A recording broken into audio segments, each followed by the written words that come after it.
தினமணி நேயர்களுக்கு வணக்கம். நம்ம சென்னை சூப்பர் கிங்ஸ் அணி அடுத்ததா கல்கத்தா நைட் ரைடர்ஸோட நம்ம சேப்பாக்ல விளையாட போறாங்க. இந்த ஆட்டத்தை பத்தின ஒரு குட்டி ப்ரிவியூ தான் இந்த வீடியோல நம்ம பார்க்க போறோம்.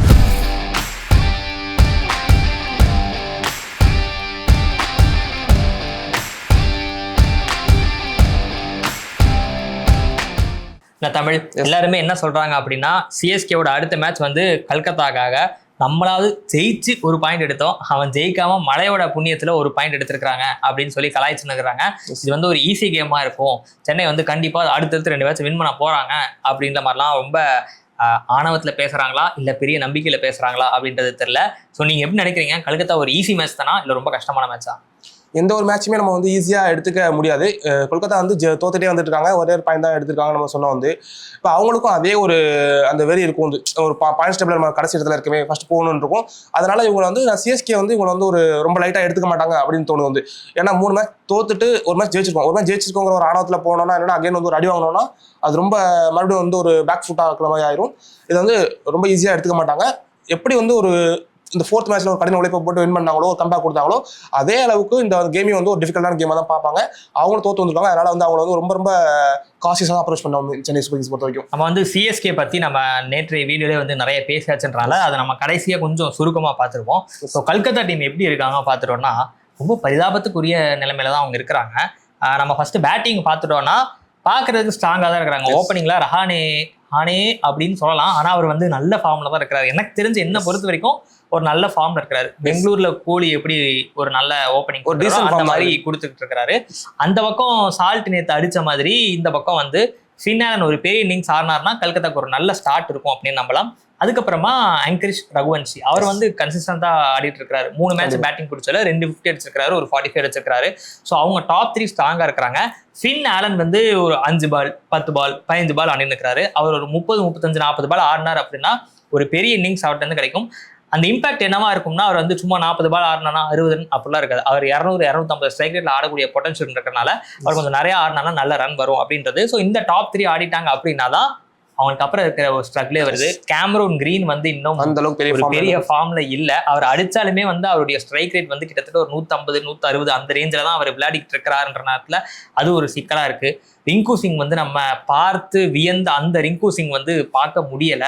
அப்புறம் பினிஷிங்க்கு அவங்க கொஞ்சம் தடுமாறுறாங்க. ரவுமன் பவல் தான் போன மேட்ச் கொண்டு வந்திருந்தாங்க. அதுக்கப்புறம் ரமன்தீப் சிங்லாம் இருக்கிறாரு. ரமன்தீப் சிங்லாம் கடந்த காலங்கள் நல்லா விளையாடுறாங்க, ஆனா இந்த முறை வந்து அவங்களுக்கு அந்த ஒரு கிளிக் இன்னும் ஆகாம இருக்குன்றனால இதுதான் சிக்கலா இருக்கு. இதை வேற எங்கேயாவது மாத்த முடியுமா, என்ன நினைக்கிறீங்க நீங்க? இல்லை, இப்போ மாற்றுறதுக்கு எந்த அளவுக்கு பாசிபிள்னு தெரியல. அவங்கள்ட்ட உள்ள டீம் காம்பினேஷன் பொறுத்த வரைக்கும் ஃபாரினர்ஸாக இருக்கட்டும், நார்மல் பிளேயர்ஸாக இருக்கட்டும், எப்படி ஷஃபிள் பண்ணாலுமே அவங்களுக்கு இந்த மாதிரி ஒரு டீம் காம்பினேஷன் தான் போயாகணும். பேட்டிங்கை பொறுத்த வரைக்கும் அவங்கள்ட்ட நான் ரொம்ப ஒரி பார்க்கல. டாப் ஆர்டரை பொறுத்த வரைக்கும் அவங்க ரொம்ப நல்லா இருக்காங்க. என்ன எப்போ ஒரு பயம் வரும்னா டாப் ஆர்டர் நீங்கள் சொன்ன ஃபெயில் ஆகிடுச்சுன்னா அதுக்கப்புறம் மிடில் ஆர்டரில் எப்படி அதை மேட்ச் பண்ண போகிறாங்க. எல்லாமே கடந்த காலம் நல்லா விளையாண்டவங்களா இருந்தாலும் இந்த டைமில் வந்து அவங்க மேட்ச் பண்ணுறதுக்கு பெரிய பிளேயர்ஸ் இல்லை. இப்போ நான் என்னன்னா ஃபின் ஆலனோட டிம் சேஃபோட விளையாட வைக்கலாம்னா ரகுவன்ஷி என்ன பண்ணுறது அப்படிங்கிற மாதிரி ஒரு கேள்வி வருது. வந்து இப்போ இந்த மாதிரியான குழப்பங்களுக்குள்ள தான் அவங்க சுற்றிட்டு தவிர பேட்டிங்கை காட்டிலும் அவங்கள்ட்ட பவுலிங்ல தான் நிறைய வீக்கா இருக்காங்க. ஏன்னா அவங்களுக்கு ஆரம்பத்துல இருந்தே வந்து இன்ஜுரி கன்சர்ன்ஸ் ரொம்ப இருந்து நிறைய. எனக்கு பவுலிங்ல போகிறதுக்கு முன்னாடி பேட்டிங்ல என்னன்னா நம்ம வந்து கேமரூன் கிரீனை அத்தனை கோடி ரூபாய் கொடுத்து எடுத்திருக்கோம் அப்படின்ற ஒரு காரணத்துக்காக விளையாட வைக்கணுமா அப்படின்ற கேள்வி வந்து நான் எழுப்பணும்னு நினைக்கிறேன். நான் அவர் வந்து 4 ஓவர் நல்லா பந்து வீசக்கூடிய அளவுக்கு அவர் இதா இருந்தாருன்னா ஃபைன். அவர் இல்ல அப்படின்னா எனக்கு தெரிஞ்ச அவரோட பியூர் பேட்ஸ்மேனா டிம் சைஃபர்ட் இருப்பார். கண்டிப்பா எனக்கு புரியுது, டிம் சைஃபர்ட் வந்து ஓப்பனிங் ஆடுற ஒரு ஸ்லாட் தான் விளையாடக்கூடியவர் அப்படின்னாலுமே கூட கடந்த காலங்களில் அவருக்கு நடுவரிசையில விளையாண்ட அனுபவம் பெற்றவர் தான் வந்து டிம் சைஃபர்ட் நேரத்தில் நம்ம வேர்ல்டு கப்ல பார்த்தோம் எந்த அளவுக்கு அட்டகாசமா ஃபார்ம்ல இருந்தாரு அப்படின்றது. ஸோ ஃபின் ஆலனும் சைஃபர்ட்டும் தான் போட்டு நியூசிலாந்து போட்டு வெளுத்து நொறுக்கிட்டு இருந்தாங்க. ஸோ அவங்க 2 பேர்ல யாரோ ஒருத்தருக்கு பதிலா நம்ம கேமரூன் கிரீனை கன்சிடர் பண்ணலாம் அப்படிங்கிற நான். ஏன்னா அவர் பந்து போட மாட்டாரு. போன மேட்ச் தான் மட்டும் ஏதோ 2 ஓவர் மட்டும் ஏதோ. அதுவே என்னன்னா பல கலவரங்களுக்கு இடையில பல இது கேள்வி கேட்டு இவர் பவுலிங் பண்ண மாட்டாரா போக மாட்டாருன்னு சொல்லி அது ஆஸ்திரேலியா கிரிக்கெட் ஆடியம் நிறைய விளக்கம் கொடுத்து பவுலிங் பண்ணாரு. இவ்வளவு தூரம் அவர் சிரமப்படுத்த அவசியம் இல்லை அப்படின்னு தான் எனக்கும் வந்து. அந்த ஆஸ்பெக்ட்ல பார்க்கும்பொழுது நான் டிம் சைஃபர்ட்டை உள்ள கொண்டு வர பார்ப்பேன். மிடில் ஆர்டர்ல பரவாயில்ல, நீங்க மிடில் ஆர்டர்ல ஆடி பாருங்க அப்படின்னு சொன்னா. ஸோ ஸோ டாப் 3 சொல்ல பண்ணாங்கன்னா மிடில் ஆர்டர்ல ஒரு ஃபார்ம்ல இருக்கக்கூடிய ஒரு பேட்ஸ்மேன் ஒரு சின்ன ஒரு ஸ்பார்க் கொடுக்கலாம் அப்படின்னு நினைக்கிறேன் நான். ஸோ இந்த சேஞ்ச் பண்ணலாம் அப்படின்னு நினைக்கிறேன். ஸோ அப்போ நீங்க ஃபாரின்ல யாரை தூக்குவீங்க அப்படின்னா பவுலர்ஸ்ல யாராவது கை வைக்கலாம். அது ஏன்றதை நான் பின்னாடி நான் சொல்றேன். ஏன்னா இப்ப நீங்க சொன்ன அபியஸ் அந்த ஒரு ரீசன் வந்து கேமரன் கிரீன் விளையாட மாட்டாருன்னு சொல்லிட்டீங்க வந்து ஐ மீன் விளையாட வேணாம் அப்படின்னு சொல்றீங்க. அவரு அது வந்து ஏத்துக்கிற மாதிரி எந்த ஆஸ்பெக்ட்ல சொல்றேன் அப்படின்னா அத்தனை கோடி ரூபாய் கொடுத்திருக்கோன்ற காரணத்துக்காக மட்டுமே அவர் விளையாடணும் அந்த ஆஸ்பெக்ட் இல்ல அது வந்து தேவையில்ல. அவரோட ரீசன் ஃபார்ம் எப்படி பண்றாங்க பொறுத்த விளையாட வைக்கணுமே தவிர ஒரு 25 crores கொடுத்து நான் எடுத்துட்டேன் அதனால கேமரன் விளையாண்டாகணும்னு சொல்றது வந்து எந்த விதத்துலையும் நியாயம் கிடையாது. அது பிரான்சைஸ்க்கு வந்து நல்லதும் கிடையாது. வந்து டேபிள்ல வந்து அப்படி கீழே தான் அவங்க போயிட்டு இருப்பாங்க. இன்னும் வந்து மேல வரதுக்கான வாய்ப்பு இல்லை. வந்து என்ன பண்ணணும்னா இது மாதிரி நம்ம சேஃபர்ட் சொன்ன மாதிரி மேல கொண்டு வந்து பார்க்கலாம். என்னை பொறுத்த வரைக்கும் என்னன்னா வந்து ரஹானே வந்து அவர் எங்க விட்டாலும் விளையாடுவார். அவர் சஃபர் பண்ணி எங்க வேணாலும் ஓப்பனிங் தான் விளையாடுவாருன்னு கிடையாது. வந்து ஓகே, எனக்கு அதுல என்ன ரஹானே என்ன சிக்கல்னா அவர் வந்து அவருடைய பீக்ல இல்ல, அவரோட பீக் போய் கிராஃப் டவுன்வர்ட்ல இருக்கு அப்படின்ற நேரத்துல அவருக்கு கம்ஃபர்ட் வந்து என்ன பொறுத்த வரைக்கும் பவர் பிளே தான். பவர் பிளேல ஃபீல்டர்ஸ் உள்ள இருப்பாங்க, பேஸ் அவர் ஹேண்டில் பண்ணவர். அவர் ஸ்பின் அந்த அளவுக்கு நல்லா விளையாடக்கூடிய ஒரு பேட்டர் கிடையாது ரஹானே. இது எதுக்காக தோணுச்சுன்னா நம்ம வந்து நியூசிலாந்துக்காக அவங்க நல்லா பண்ணது பார்த்தோம்ல. ஓப்பனிங் ரொம்ப ரொம்ப சூப்பராக எக்ஸ்ப்ளோசிவ் ஸ்டார்டிங் கொடுக்கக்கூடியவங்க. அப்படி இருக்கும்போது நமக்கு டீமோட நல்ல ரஹானே வந்து என்னன்னா வந்து வந்தாலும் அவர் ஆவரேஜா அடிச்சாலுமே கூட ஓகே அப்படின்னு தோணுது. ஏன்னா ரஹானே அட்லீஸ்ட் நம்பர் 3 ஆட வைக்கணும். நம்பர் 3ல ரகுவன்ஷி நல்லா தான் பெர்ஃபார்ம் பண்ணிட்டு இருக்காரு. ஸோ அவரே நீங்க டிலே பண்ண முடியாது. நல்லா ஆடுற பேட்டரை முடிஞ்சளவுக்கு சீக்கிரம் அனுப்புறதா நல்லதா இருக்கும். கண்டிப்பா புரியுது. அப்படின்னா வந்து இதை வந்து அவங்க எப்படி ஷார்ட் அவுட் பண்ண போறாங்க, என்ன மாதிரி பண்ணணுங்கிறது அவங்க எல்லாம் இருக்கு. அப்போனா மிடில் ஆர்டர்ஸ்ல தான் அவங்க என்ன பண்ணணும்னா யாராவது ஒருத்தவங்க வந்து ரெஸ்பான்சிபிலிட்டி எடுத்து நல்ல ஒரு இன்னிங்ஸை பில்டப் பண்ணணும். ஃபர்ஸ்ட் நம்ம வந்து ரிங்கு சிங், ரமன்தீப் சிங் 2 பேரும் பார்த்தோம். அவங்க பெருசா ஒரு 3 மேட்ச் வந்து விளையாடல, 4 மேட்சுமே விளையாடல. வந்து அப்ப என்ன பண்ணாங்க, அவங்க நல்லா விளையாடலைங்கும் போது ரோமன் பவுல கொண்டு வந்தாங்க. வந்து அவர் நல்லா வந்து இன்னிங்ஸ் கஷ்டம் பண்ணி விளையாண்டாரு. வந்து லாஸ்ட் 2 மேட்சஸே வந்து அவர் நல்லா விளையாண்டாரு. கொஞ்சம் பால்ஸ் பிடிச்சி ரன் அடிச்சாலும் நல்லா விளையாண்டாரு. அப்ப அவர் வந்து என்னன்னா இன்னும் கொஞ்சம் ரெஸ்பான்சிபிலிட்டி எடுத்துக்கிட்டு நல்லா விளையாண்டாதான் அவங்க டீமுக்கு வந்து ஒரு நேத்து மும்பை வெர்சஸ் ஆர்சிபி மேட்ச்ல பட்டிதார் வந்து ஒரு கேம் அக்சலரேட் பண்ணார் இல்லையா மிடில் ஓவர்ஸ்ல. சோ அந்த மாதிரியான ஒரு ஸ்பார்க் வந்து கேட்கறதுக்கு தேவைப்படுது. சோ அது அவங்க ஆர்டர் பண்ணுவாங்க நம்புவோம். இப்ப நீங்க வாங்க பவுலிங் தான் ரொம்ப ஆர்வமா இருக்கு. பவுலிங் பொறுத்த வரைக்கும் என்னன்னா வந்து ஆரம்பத்துல இருந்தே அவங்களுக்கு வந்து பெரிய கன்சர்னா இருக்கு. எப்படி வந்து ஒரு சிஎஸ்கேவுக்கு வந்து பவுலிங் கன்சர்னா இருக்கும் அதே மாதிரி வந்து கேகேஆருக்கு ஒரு பவுலிங் கன்சர்னா இருக்கு. ஏன் இதை சொல்றேன்னா இன்ஜுரி டோர்னமெண்ட் உள்ள வரதுக்கு முன்னாடியே வந்து அவங்களுக்கு இன்ஜுரியால பார்த்தீங்கன்னா ஹர்ஷித் ராணா இல்லை. வந்து அதே மாதிரி மதிஷா பதிரானா இல்லை. வந்து அப்புறம் பார்க்கும்போது ஆகாஷ் தீப் அவர் பவுலர்ஸ் இல்லை. இன்னொன்று முஸ்தபிர் ரஹ்மான் வந்து என்ன வந்து அவர் வந்து இந்த ஒரு சம் இஷ்யூஸ்னால அவரும் இல்லை. வந்து 4 பவுலர்ஸ் இழக்கிறது வந்து பெரிய விஷயம். ஒவ்வொருத்தரும் 4 ஓவர் போட்டு நல்லா எக்கனாமிக்கலா பந்து போடக்கூடியவங்க. வந்து அப்ப அவங்களாம் இல்லாத பட்சத்துல இந்த டீம் எப்படிப்பா பவுலிங் சஸ்டெயின் பண்ண போகுது, என்ன பண்ண போறாங்க அப்படிங்கிறது வந்து அவங்க பேட்டிங்ல ஃபர்ஸ்ட் கேம்லேயே பார்த்தப்போ நம்ம 200 சம்திங் அடிச்சிருப்பாங்க. வந்து அவங்களால ஏன் அதை டிஃபெண்ட் பண்ண முடியல, ஏன் கண்டெயின் பண்ண முடியலன்னா வந்து அவங்கள்ட்ட பவுலிங் அந்த அளவுக்கு இது போட்டு எதிரணி விக்கெட் எடுக்க முடியல. இப்போ அது வந்து பெரிய கன்சர்னா இருக்கு. என்னன்னா மதிஷா பத்ரானா வந்துருவாரு, என்ஓசி கொடுத்துட்டாங்க ஸ்ரீலங்கன் கிரிக்கெட் போர்ட்ல இருந்து அப்படின்னு சொல்றாங்க. ஆனா அவர் எந்த அளவுக்கு நெக்ஸ்ட் கேம்ல விளையாடுவாரு, நம்ம கேம்ல விளையாடுவார் அப்படிங்கிறது தெரியல. அவர் இருந்தாருன்னா கொஞ்சம் அவங்க டீமுக்கு வந்து ஆடட் ஒரு அட்வான்டேஜா இருக்கும். இல்லைன்னா அவங்க பவுலிங் வந்து ரொம்ப ரொம்ப வீக்கா தான் இருக்காங்க. இன்னொரு பிரச்சனைனா கேகேஆரோட பவுலிங் சக்சஸ் மோஸ்ட்லி எங்க இருக்கும் அப்படின்னா அந்த ஸ்பின் பின் சுனில் நரேனும் வருண் சக்கரவர்த்தியும் வந்து போட்டு நொறுக்கி தள்ளுவாங்க. ஆப்போசிட் நீ வந்து ரன்னே அடிக்க முடியாது, நீ முடிஞ்சா அடிச்சுக்கோ, எங்களை தாண்டி அடிச்சுக்கோ அப்படின்னு சவால் விடுவாங்க. அதுவும் வருண் பால்லாம் வந்து ரொம்ப சிரமமா இருந்தது. இதுல 2 பிரச்சனை. ஒண்ணு வந்து வருண் சக்கரவர்த்தி வந்து வேர்ல்ட் கப்ல இருந்தே பெருசா ஃபார்ம் இல்ல.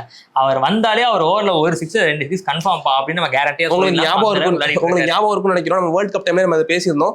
வருண் சக்கரவர்த்தி பார்த்தாலே அடிக்கிறாங்க அப்படிங்கிற அளவுக்கு என்னன்னா அவரோட பவுலிங் வந்து ஏதோ கண்டுபிடிச்சிட்டாங்களோ, மிஸ்டி ஸ்பின்னர் அப்படின்னா நோ மோர் மிஸ்டி ஸ்பின்னர் அப்படிங்கிற மாதிரி இருக்க அளவுக்கு தான் அவரோட பவுலிங் பெர்ஃபார்மன்ஸ் போயிட்டு இருக்கு. ஈஸியா வந்து அவங்க டேக்கிள் பண்ணிடுறாங்க. எதிரி ஒவ்வொருத்தரும் வந்து வாட்ச் பண்றாங்க, நிறைய வீடியோஸ் பாக்குறாங்க, அவர் எப்படி பவுல் பண்றாரு, என்ன மாதிரி லைன்ஸ் போறாருலாம் வாட்ச் பண்ணி இப்ப நல்லா பிளாஸ்ட் பண்றதுனால ஐபிஎல் ஆடின ஒரு 2 கேம்ஸ் ஆடி இருப்பாருன்னு நினைக்கிறேன். அந்த கேம்ஸே பாத்தீங்கன்னா வந்து ஒரு பெருசா வந்து அவரோட பவுலிங் வந்து ரொம்ப எக்கனாமிக்கலா இருக்காது. நம்ம ஆல்ரெடி யூஸ்வலா பாக்குற வருண் சக்கரவர்த்தியை பார்த்திருக்க முடியாது. ரொம்ப கொஞ்சம் எக்ஸ்பென்சிவா தான் போயிருப்பாரு. வந்து அப்ப என்னன்னா அவரோட அந்த லைன் அண்ட் லென்த் பழையபடி மிஸ்டி ஸ்பின் போடுறது, அந்த எப்படி வந்து ஒரு டாட் பால்ஸ் போட்டு ப்ரெஷர் மவுண்ட் பண்ண வரும், அந்த மாதிரியான விஷயங்களை அவர் பண்ணா மட்டும்தான் திரும்பி அகைன் வந்து அவரோட பிரைம் ஃபார்முக்கு வந்து வர முடியும் அப்படின்னு தோணுது. இல்லைன்னா என்ன ஆகுனா ஈஸியா எதிரணி வந்து அவரோட பால்ல வந்து ஸ்கோர்ஸ் பண்ணிட்டே இருப்பாங்க. நீங்க அந்த ஸ்பின் அப்படின்னு சொன்னதுனால அந்த கான்செப்ட் வந்து அவங்க 2 பேருமே வந்து ரொம்ப த்ரெட் கொடுக்கக்கூடிய மாதிரி இருந்தது போயிட்டு இப்போ 2 பேர் பாலுமே சுனில் நரேன் பாலுமே ஈஸியா வந்து எதிரணி ஃபேஸ் பண்ணிடுறாங்க. வந்து அவர் வந்து ரொம்ப சிரமப்படுறது இல்லை. முன்னாடிலாம் வந்து ஒரு 2-3 சீசன்ஸ் பிஃபோர்லாம் பார்க்கும்போது அவர் பால் அடிக்கவே முடியாது. வந்து ரொம்ப எக்கனாமிக்கலா 6 7 எக்கனாமி ரேட் இருக்கும். இப்போ பாத்தீங்கன்னா அது அதிகமாக போயிட்டு இருக்கு. ஸோ அதுதான் மேட்ரு. ஒரு டீம்ல வந்து ஸ்ட்ரைக்கிங் ஸ்பின்னர்ஸ் வந்து விக்கெட் எடுக்கல அப்படின்னா அந்த டீம் வந்து சிரமப்படுவாங்க அப்படின்றதுக்கு பல அணிகள் உதாரணம் இருக்கு. அந்த சிஎஸ்கேவும் அதில் ஒரு உதாரணமா வச்சுக்கலாம். ஸோ அந்த உதாரணம் வந்து இப்போ கல்கத்தாக்கும் பொருந்தது. வருண் சக்கரவர்த்தியும் வந்து இப்போ ரெக்கவர் ஆகிட்டு வராரு அப்படின்னு சொல்லியிருக்காங்க. ஸோ அடுத்த மேட்ச் ஆடுவாரா என்னன்றது தெரியல. ஸோ ஒருவேளை அந்த ஒரு சின்ன பிரேக் வந்து அவர் ஹெல்ப் பண்ணி பழைய அந்த ரிதம் அவர் பிடிக்கிறாரா இல்லையான்றதை பார்ப்போம். ஸோ அந்த விஷயங்கள் அவங்க சார்ட் அவுட் பண்ணணும். நம்ம முன்னாடியே சொன்ன மாதிரி இப்போ ஃபாஸ்ட் பவுலர்ஸ் தான் அவங்க முசாராபானியை யூஸ் பண்ணிட்டு இருந்தாங்க. அப்புறம் சுனில் நரேனும் யூஸ் பண்ணிட்டு இருந்தாங்க. போன மேட்ச் வந்து நரேன் உள்ள வந்து முசாராபானி வெளில போனார், இந்த கதையெல்லாம் நடந்தது. ஸோ என்ன கேட்டா என்னன்னா அங்க கார்த்திக் தியாகி இருக்கிறாங்க, அதுக்கப்புறமா வைபவ் வரவரா இருக்கிறாரு, அதுக்கப்புறம் இன்னொரு ஃபாஸ்ட் பவுலர் நவதீப் சைனின்னு நினைக்கிறேன். ஸோ இவங்களா இந்த பவுலர்ஸை வச்சு கொஞ்சம் ஓரளவுக்கு மேனேஜ் பண்ணிட்டு, ஏன்னா எப்படி போட்டாலும் 250 ரன் அடிக்கிற மாதிரியான கிரவுண்ட் தான் இருக்கு, இதெல்லாம் வச்சு கொஞ்சம் ட்ரை பண்ணிட்டு கொஞ்சம் பேட்டிங்ல அட்லீஸ்ட் அவங்க ஸ்ட்ரென்தன் பண்ணலாம் அப்படின்றதான் என்னுடைய கான்செப்டா இருக்கு. ஸோ ஸ்பின்னர்ஸ் வந்து போன முறை வந்து அனுகுல் ராய் கொஞ்சம் சப்போர்ட் பண்ணிருக்காரு. ஒரு 4 ஓவருக்கு எத்தனையோ ரன் 32 ரன் 2 பேர் ஏதோ வீழ்த்திருக்கிறாருனால அவரோளவுக்கு சப்போர்ட் பண்றாரு. ஸோ அவங்க அந்த ஸ்ட்ரைக்கிங் ஸ்பின்னர் இல்லாததான் உங்களுக்கு ஒரு சிக்கல் தான். பட் இருந்தாலும் வந்து நம்ம சொன்ன மாதிரி இன்ஜுரி இவன் இல்லை அவன் இல்லைன்னு சொல்லாம இருக்கிற ரிசோர்ஸை நம்ம எப்படி பெட்டரா யூஸ் பண்ணலாம் அப்படின்னு அவங்க யோசிச்சு அந்த ஆஸ்பெக்ட்ல போனாங்கன்னா எனக்கு தெரிஞ்சு ஜெயிக்கிறதுக்கு ஒரு நல்ல வாய்ப்பு இருக்கு சிஎஸ்கேக்கு எதிராக அப்படின்னு. கண்டிப்பா அவங்களுக்கு இருக்க ஒரே ஆப்ஷனும் அது ஒன்று தான். வந்து இப்போ இருக்கிறத வச்சு மட்டும்தான் வந்து எப்படி சிஎஸ்கேல இருக்க அவைலபிலிட்டி வச்சு மட்டும் தான் அவங்களோட பர்ஃபார்ம் பண்ணணுமோ சேம் லைக் வந்து கேகேஆருக்கும் அதே சினாரியோ தான். அவங்கள்ட்ட என்ன இப்போ அவைலபிலிட்டி கையில் பிளேயர்ஸாக இருக்காங்க அவங்கள வச்சு அவங்க பர்ஃபார்ம் பண்ணி ஆகணும். இல்லைன்னா அவங்க இதெல்லாம் நல்லா எல்லா பாக்ஸும் டிக் பண்ணி எல்லாமே கரெக்டாக பண்ணுறாங்கன்னா அவங்களுக்கும் வெற்றி பெறதுக்கு நீ சொன்ன மாதிரி நிறைய வாய்ப்பு இருக்கு வந்து. ஆனால் இங்கே என்னன்னா நம்ம வந்து சிஎஸ்கே பற்றி நம்ம இப்போ அகைன் இப்போ ஸ்டார்ட் பண்ணலாம்னு நினைக்கிறேன். சிஎஸ்கே இப்போ தான் கம்பேக் கொடுத்துருக்கோம். வந்து இப்போ கம்பேக் கொடுத்து வரும்போது அவங்க ரொம்ப ஒரு பாசிட்டிவ் மைண்ட் செட்டில் இருப்பாங்க. ஒரு 4 மேட்ச் இவங்க 3 மேட்ச் தோத்துட்டு ஒரு மேட்ச் மழைனால ஒரு பாயிண்ட் கெயின் பண்ணிட்டு வராங்க. நமக்கு வந்து ஹோம் கிரவுண்டில் நடக்குங்கிற ஒரு அட்வான்டேஜ் இருக்கும். என்னை பொறுத்த வரைக்கும் என்னன்னா சிஎஸ்கேக்கு இந்த மேட்ச் ரொம்ப ரொம்ப அட்வான்டேஜ் இருக்கும்னு தோணுது. கல்கத்தாவை நீங்க குறைச்சி மதிப்பிடுறீங்க. சரி பாப்போம் என்ன நடக்குதுன்னு. ஸோ சிஎஸ்கே அதான் நம்ம ஏற்கனவே நிறைய பேசியாச்சு. பேட்டிங் ஆர்டர் மட்டும் நான் சொன்ன மாதிரி அந்த ஆயுஷ் மாத்திரைவை நம்ம எந்த இடத்துல இறக்குறோம், பிரேவிஸை எவ்வளோ டிலே பண்ண போறோம் அப்படின்றத வந்து எனக்கு கொஸ்டினா இருக்கு. ஸோ முடிஞ்ச அளவுக்கு பிரேவிஸை நம்ம எந்த அளவுக்கு அதிகமான பால்ஸ் அவரை ஃபேஸ் பண்ண வைக்கிறோமோ அந்த அளவுக்கு சிஎஸ்கேக்கு பெனிஃபிட் அப்படின்னு நான் பர்சனலாக நம்புறேன். ஸோ சிஎஸ்கே அணி அதை உணர்ந்து கொஞ்சம் பேட்டிங் ஆர்டர்ல ஏதாவது சின்ன ஸ்லைட் சேஞ்சஸ் பண்ணலாம். தேவைன்னா அந்த மாதிரி நீங்க போன மேட்ச் நடந்த மாதிரி அந்த ரிட்டையர் அவுட் முறை தான் கூட பயன்படுத்தலாம் அப்படின்னு நினைக்கிறேன் நான். ஸோ பந்து வீச்சு எனக்கு தெரிஞ்சு பெரிய காம்பினேஷன்லாம் எனக்கு தெரிஞ்சு போன மேட்ச்ல இருந்து பெருசாக எதுவும் மாற்ற வேணாம். அந்த காம்பினேஷன் பிடிச்சிட்டாங்க, அது பிடிச்சிட்டு அப்படியே நூல் பிடிச்சிட்டு அப்படியே அடுத்ததுக்கு போயிட்டா நல்லா இருக்கும் அப்படின்னு நான் நம்புறேன். நான் பேட்டிங் ஆர்டர் தவிர்த்து வேற எதுவும் எனக்கு தெரியல. உங்களுக்கு ஏதாவது மாற்றங்கள் தோணுதா இல்ல அப்படியே இருக்கலாம்? இல்ல எனக்கு பேட்டிங் ஆர்டரும் மாற்ற வேணாம்னு சொல்றீங்களா? இல்ல எனக்கு தெரிஞ்சு வந்து இப்ப எதுவுமே வந்து இப்ப உள்ள டீம்ல என்ன ஃபர்னிச்சர் மேல கை வச்சா முதல்ல டெட் பாடி நீ தாங்கிறீங்க. இல்ல கண்டிப்பா, ஏன்னா ஒரு நல்ல ஒன்று போகுது. இப்போ ஏதோ எந்த ஒரு சோதனை முயற்சி இந்த மேட்ச்ல பண்ண வேணாம் அப்படிங்கிறது எனக்கு தோணுது. வந்து பேட்டிங் ஆர்டருமே கூட ரன் அக்சலரேட் பண்றதுக்கு என்ன பண்ணணுமோ அதை என்ன பண்ணலாம், பேட்டிங் ஆர்டர் மாற்ற வேணாம். இருக்கவங்க இன்னும் கொஞ்சம் வந்து புஷ் பண்ணி நல்லா ரன் அடிக்க டைப்லாம். இப்போ 2வது விக்கெட் சீக்கிரம் வில்ல போகலைங்கிற சென்ஸ் தான் இந்த பேட்டிங் ஆர்டருங்கிற ஒரு கான்செப்ட் வந்துச்சு. இன் கேஸ் வந்து பவர் பிளேக்குள்ளேயோ இல்லை 10 ஓவருக்குள்ளேயோ அவர் அவுட் ஆயிரான்னு வச்சுங்க, ஆயுஷ் மாத்திரை அவுட் ஆயிரம், அவரால் முடிஞ்ச அளவுக்கு ஸ்கோர் பண்ணி அவுட் ஆயிரானா அப்போ ஆட்டோமேட்டிக்காக பிரேவிஸ் உள்ளுக்குள்ள வர அடுத்த பவர் ஹிட்டர்ஸ் வர போறாங்க. வந்து இப்போ அதனால பேட்டிங் ஆர்டரும் பெரிய அளவில் மாற்ற வேணாம். வந்து இப்போ இருக்கத எந்த ஒரு தப்பும் பண்ணாமல் எல்லா டிபார்ட்மெண்ட்ஸ் எப்படி ஒரு பவுலிங் ஒரு பேட்டிங் எல்லாமே வந்து ஒரு ஃபீல்டிங் கலெக்டிவ் எஃபர்ட்டா பண்ணாங்களோ அதே விஷயத்த எந்த ஒரு விஷயம் மாற்றாம டிட்டோ இதே பண்ணா மட்டும் போதும். சென்னை ஸ்பிரிங்ஸ் வந்து அகைன் இன்னொரு 2 பாயிண்ட் வாங்கி அடுத்து என்னன்னா வந்து ஒரு கண்டிப்பாக வந்து ஒரு 7th பிளேஸ் 6th பிளேஸ் போறது கூட வாய்ப்பு இருக்கு. அந்த அளவுக்கு தான் வந்து இப்போ டேபிள்ஸ் இருக்கு. வந்து ஒரு மேட்ச் ஜெயிச்சாலும் மேலே போவாங்க, இன்னும் 2 மேட்ச் ஜெயிக்கிறாங்கன்னா வந்து அவங்களால கம்ஃபர்டபுளா 4th பிளேஸ்க்கே போயிட முடியாது. எல்லா மேட்சும் ஃபர்ஸ்ட் பிளேஸ்க்கே போயிடலாம் கண்டிப்பா. ஸோ புள்ளியல் பட்டியல இந்த 2 அணி எங்க இருக்காங்கன்னு பாத்துறோம்னா, சென்னை வந்து 4 ஆட்டங்களை விளையாடி 3ல் தோற்று 1 ஜெயிச்சு புள்ளிகள் பட்டியலில் கடைசி இடத்துக்கு முந்தின இடத்துல இருக்கிறாங்க. கல்கத்தா நைட் ரைடர்ஸ் 4 ஆட்டங்கள் ஆடி 3ல் தோற்று 1 கூட ஜெயிக்காம மழையினால ஒரு புள்ளிகள் எடுத்து புள்ளிகள் பட்டியலில் கடைசி இடத்துல இருக்கிறாங்க. இந்த 2 அணிகளும் நேருக்கு நேர் என்ன பண்ணியிருக்காங்கன்னு பார்த்தோம்னா, கடைசி 5 ஆட்டங்கள்ல சிஎஸ்கே தான் அப்பர் ஹேண்ட். 5ல் சிஎஸ்கே 3 ஜெயிச்சிருக்காங்க. கடைசி 2 ஆட்டங்கள் பார்த்துட்டோம்னா போன வருஷம் வந்து 2 முறை மோதி இருக்குது சென்னையும் கல்கத்தாவும். அதுல வந்து சென்னை சூப்பர் கிங்ஸ் ஒரு ஆட்டமும் கல்கத்தாவும் ஒரு ஆட்டம் ஜெயிச்சிருக்காங்க. ஸோ ஓரளவுக்கு போன வருஷம் சரிசமமாக தான் இருந்திருக்காங்க. ஸோ இந்த வருஷமும் புள்ளிகள் பட்டியல 9வது 10வது இருக்கிறதுனால சபாஷ் சரியான போட்டி அப்படின்னு இருக்கும். ஸோ கடைசி இடத்துக்கு யார் போட்டி போடுறாங்கன்ற மாதிரி இதை வச்சுக்கலாமா, இல்ல அந்த அளவுக்கு நம்ம அசிங்கப்படுத்த வேண்டாமா? இல்ல கடைசி இடத்துக்கான போட்டினா நாங்களாம் ஏற்றுக்கவே மாட்டோங்க. எங்க ஜெயிச்சு வந்துட்டு இருக்கோம், நாங்க கம்பேக் கொடுக்குறோம்னு சொல்லிட்டு இருக்கும்போது கடைசி இடத்துக்கான போட்டின்னு சொல்லலாமா? இதுக்கப்புறம் வர மேட்ச்ல பாருங்க, நாங்க வந்து பழைய சிஎஸ்கே அப்படிங்கிறத நிரூபிச்சு காட்டுவோம். பார்க்கலாம். வந்து சிஎஸ்கே நம்ம நேற்று சொன்ன மாதிரி சிங்கப்பாதையில போறாங்களா என்னன்றதை பார்ப்போம். ஸோ அடுத்த வீடியோல இந்த மேட்சை பத்தினா நம்ம சின்ன ரிவ்யூ பண்ணுவோம்னு நினைக்கிறேன். ஸோ அதில் பார்க்கலாம் சிஎஸ்கே என்னென்ன பண்ணியிருக்கிறாங்க அப்படின்னு பேசுவோம் நம்ம. ஸோ அடுத்த வீடியோல உங்களை சந்திக்கும் வரை நன்றி, வணக்கம்.